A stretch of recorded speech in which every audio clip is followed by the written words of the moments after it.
একদিকে দুলালপুর আর একদিকে হচ্ছে পানাম অঞ্চল, তার মাঝখানে যে পানাম ব্রিজ আমরা দাঁড়িয়ে আছি, প্রায় 600 বছর পুরনো একটা প্রত্নসম্পদ। সোনারগাঁয়ের ইতিহাস ঐতিহ্য ও প্রত্নসম্পদ সংরক্ষণ কমিটির আহ্বায়ক শাহেদ কায়েস ভাই, আমরা একটু জানবো এই সম্পর্কে। সত্যি বলতে কি, আমরা যদি বলি যে বাংলাদেশের রাজধানী ঢাকা আর শিল্প মানে বিশেষ করে সংস্কৃতি ইতিহাস ঐতিহ্যের, বিশেষ করে ইতিহাস ঐতিহ্যের রাজধানী হচ্ছে সোনারগাঁ।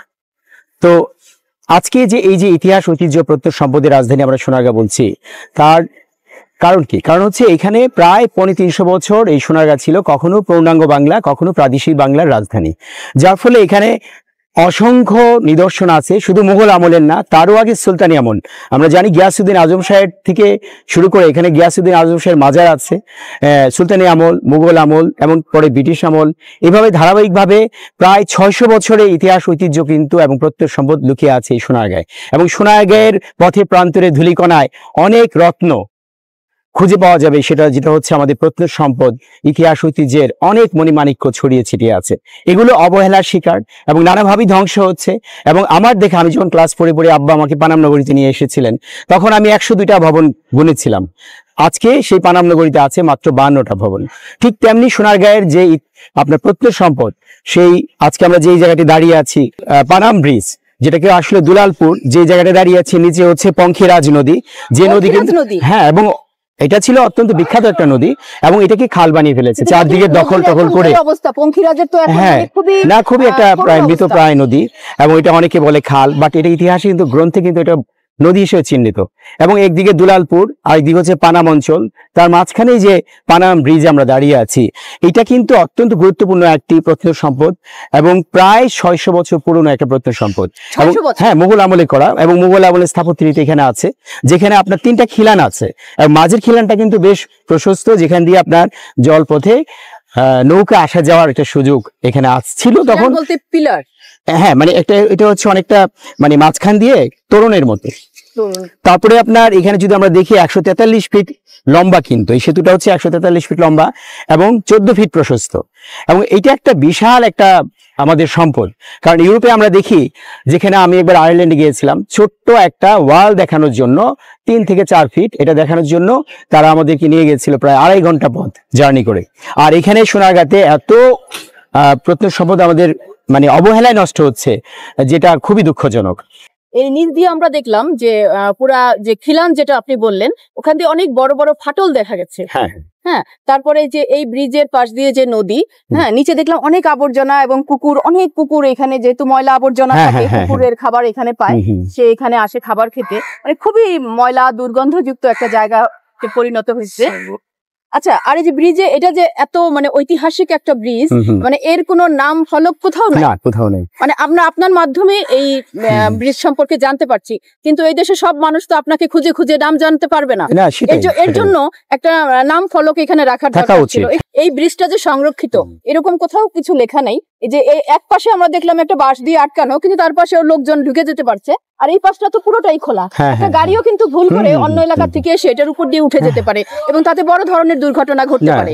মানে এই ব্যাপারে কি বলবেন আপনি? না, প্রথমত হচ্ছে এই যে পানাম ব্রিজ, আমাদের সোনারগাঁয়ে যে প্রত্নসম্পদ আছে তার মধ্যে কিন্তু একটা হচ্ছে পানাম ব্রিজ, গুরুত্বপূর্ণ একটি প্রত্নসম্পদ। এটি কিন্তু আপনার আর্কিওলজি ডিপার্টমেন্টের অংশ, কিন্তু পুরাকীর্তির অংশ এটি, এবং সেখানে আর্কিওলজি ডিপার্টমেন্ট কোনো দায়িত্ব পালন করছে না। এবং সেখানে ধরেন আসার পরে প্রথমত হচ্ছে গত 600 বছরে এখানে কিন্তু কোনো সংস্কার হয়নি। 600 বছর পুরনো একটা ব্রিজ, মুঘল আমলের স্থাপত্য, যেটা আমাদের অহংকার, এই প্রত্নসম্পদ, সেটা রক্ষণাবেক্ষণের জন্য কোনো দায়িত্ব কিন্তু আপনার প্রত্নতত্ত্ব ডিপার্টমেন্ট নেয়নি। হ্যাঁ, যার ফলে আমরা আজকে যে অবস্থানের কথাগুলো আপনি বলছেন, যেখানে শুধু বাঁশ দেয়া আছে, এটাও প্রতীকী অর্থে যে জাতিকে এই প্রত্নতত্ত্ব ডিপার্টমেন্ট বাঁশ দিচ্ছে এইরকম সম্পদ আমাদের নষ্ট করে। এবং জাস্ট এটা বাঁশ দেয়া আছে, কোনো নাম ফলক নাই, যেখানে আসবে টুরিস্টরা আসবে, এসে দেখবে, দেখার ফলে তারা জানতে পারবে ব্রিজটার সম্পর্কে, আমাদের ঐতিহ্যের সম্পর্কে, প্রত্নসম্পদ সম্পর্কে তার কোনো ব্যবস্থা এখানে করেন প্রত্নতত্ত্ব ডিপার্টমেন্ট।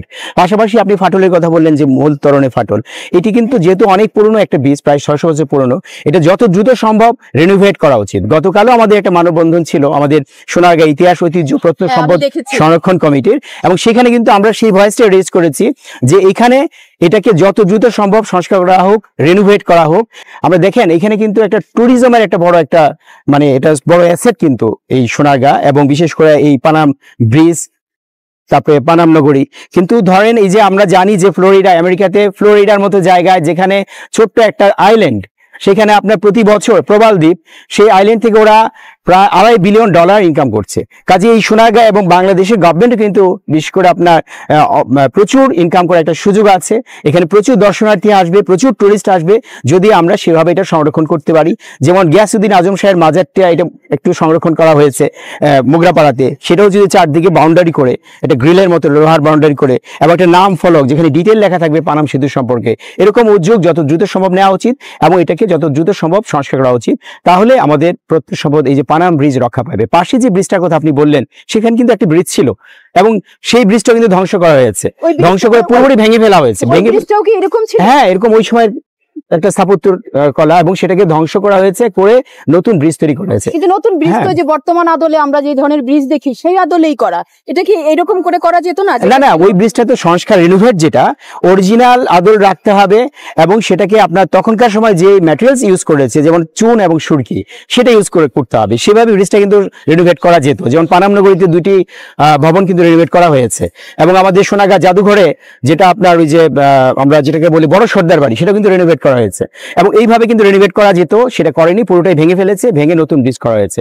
এখানে একই অবস্থা, পানাম ব্রিজের পাশেই যে একটা নতুন ব্রিজ করেছে, সেটা কিন্তু আমরা তখনই বলেছিলাম যে এটা আরো দূরে করা হোক, কারণ এটা একটা প্রত্নসম্পদ, এবং সে তার এত কাছে একটা ব্রিজ করেছে, এটা কিন্তু চাইলে কিন্তু একটু দূরে করতে পারতো, সেটা না করে খুব কাছে করেছে। ব্রিজের সৌন্দর্যটাই নষ্ট। মানে এখানে স্থানীয় কিছু লোকজন আছে, তারাও চায় না এটা সংস্কার হোক, তারা চায় না এটা থাকুক, তাদের কিছু স্বার্থের বিষয় আছে। এই বিষয়গুলো আমার মনে হয় যে অ্যাড্রেস করা উচিত, আর যত দ্রুত সম্ভব সরকারকে, বিশেষ করে প্রত্নতত্ত্ব ডিপার্টমেন্টকে এবং আমাদের কালচার মিনিস্ট্রিকে এই ব্যাপারে অনেক বেশি সজাগ হতে হবে, যাতে করে আমাদের এই যে সম্পদ সেটা কোনোভাবে যাতে ধ্বংস না হয়। যে আমরা যে ইতিহাস ঐতিহ্যের কথা বলছি, এই ইতিহাস ঐতিহ্য আমরা কেন রক্ষা করব? এটা একটা ভালো প্রশ্ন করেছেন। প্রথমত হচ্ছে এই যে তত্ত্ব আমরা বলছি, প্রত্ন মানে কি, মানে হচ্ছে পুরাতন, তত্ত্ব হচ্ছে নলেজ বা বিজ্ঞান, অর্থাৎ পুরাতন সম্পর্কে যে জ্ঞান নলেজ, তাই হচ্ছে প্রত্নতত্ত্ব।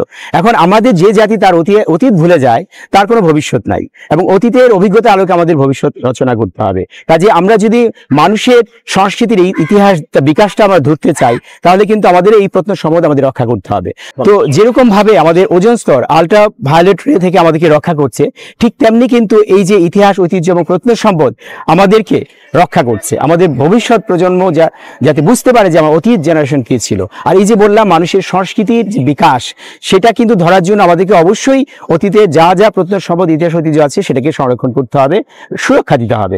আরেকটি বিষয়, যেমন ধরেন এই যে অতীত পুনর্নির্মাণ, কিন্তু এটি হচ্ছে যে এই যে প্রত্নসম্পদ, এটাকে রক্ষা করা হচ্ছে আমাদের অতীত পুনর্নির্মাণ করা, এবং সেভাবে কিন্তু আমাদের একটা জাতিগোষ্ঠী, একটা জনগোষ্ঠী এগিয়ে যায়। আমরা আশা করব যে শাহেদ ভাইরা যে আজকে ব্যানার নিয়ে এখানে দাঁড়াচ্ছেন, যে যাতে এই ব্রিজ রক্ষা করা হয় বা প্রত্নসম্পদ যা আছে আমাদের সেগুলো রক্ষা করা হয়, ভবিষ্যৎ প্রজন্মকে যেন আর এভাবে ব্যানার হাতে দাঁড়াতে না হয়, সরকার যেন উদ্যোগ নেয় এই সব সম্পদ রক্ষা।